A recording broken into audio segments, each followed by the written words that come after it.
जिस प्रकार घर की रोज़ साफ़ सफाई ज़रूरी है, जिस प्रकार रोज़ स्नान करना ज़रूरी है, कोई ऐसा नहीं है जो साफ़ सफाई नहीं करता है या स्नान नहीं करता है ना। तो जिस प्रकार से हम इन सब चीज़ों का ध्यान रखते हैं, तो इसी प्रकार हमारे मन में रोज़ दिन भर की बातें फीड होती रहती हैं। इन इंद्रियों के द्वारा जो कुछ हम अनुभव करते हैं, देखते हैं, अनुभव करते हैं, सुनते हैं ना, इंद्रियों का इस्तेमाल करके हम मन के द्वारा जो भी चीज़ कैच करते हैं वो हमारे अंदर जाती है। वो इनपुट जो है उसकी क्वालिटी क्या है, ये चेक करना बहुत ज़रूरी होता है। तो जिस तरीके से हम घर की साफ़ सफाई करते हैं और रोज़ ही हम स्नान करते हैं, शरीर पर इतना ध्यान देते हैं, तो मन पे कितना ध्यान देना चाहिए, क्योंकि मन जो है उसके अंदर जो कचरा दिन भर का भरता है ना, वो ही बीमारी का कारण होता है, वही हमारी मेंटल हेल्थ पर असर डालता है। तो जिस प्रकार घर को साफ करने के लिए झाड़ू पोछा लगाया जाता है ना, शरीर के लिए आजकल क्या क्या नहीं कर रहे लोग। मतलब आप देखिए तो लोग मैनीक्योर, पेडिक्योर है ना, फेशियल और क्या क्या नहीं कर रहे हैं। कितना समय और धन खर्च कर रहे हैं इन सब चीज़ों के लिए, बाहरी रूप रंग को संवारने के लिए, है ना, और घर के साज सज्जा के लिए भी कितना खर्च कर रहे हैं। लेकिन ऐसे ही मन जो है उसमें जो दिन भर का जो रोज का जो कचरा डल रहा है ना, तो उसकी सफाई कैसे होगी। तो उसकी सफाई करने के लिए परमपिता परमात्मा कहते हैं कि अपने को आत्मा समझ मुझ परमात्मा को याद करो। माने कि परमात्मा को याद करने के लिए मन को शुद्ध करना होगा।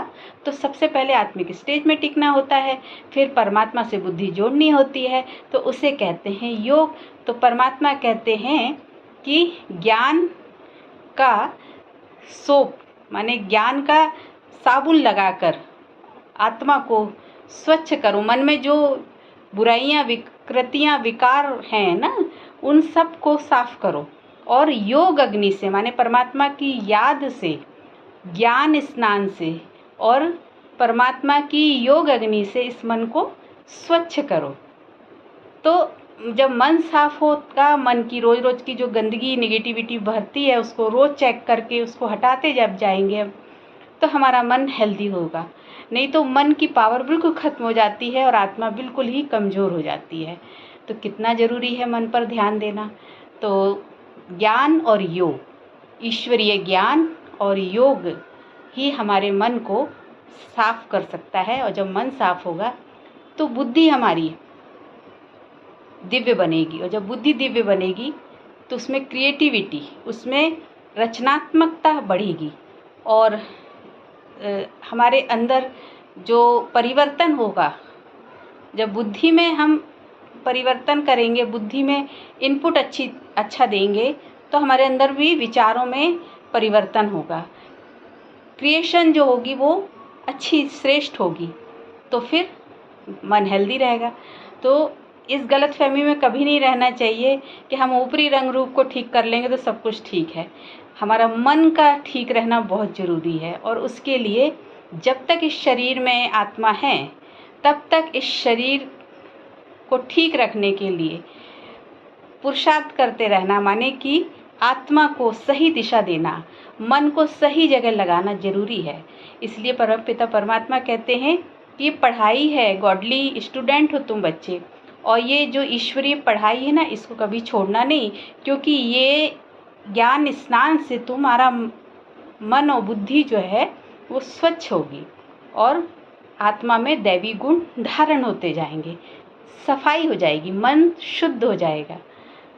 तो मरते दम तक कोई सोचता है ना कि अरे हमने तो इतना ज्ञान ले लिया, इतना सब कुछ जान लिया, अब क्या ज़रूरी है। लेकिन जिस प्रकार रोज़ स्नान करते हो, रोज़ भोजन करते हो, रोज़ अपने शरीर का इतना ध्यान रखते हो, रंग रूप को सजाते हो, रोज़ घर को इतना साफ करते हो, तो फिर कितना ज़रूरी है ना मन को भी साफ करना, मन को दिन में चेक करना, कई बार चेक करना, उसमें गंदगी तो नहीं आ गई है।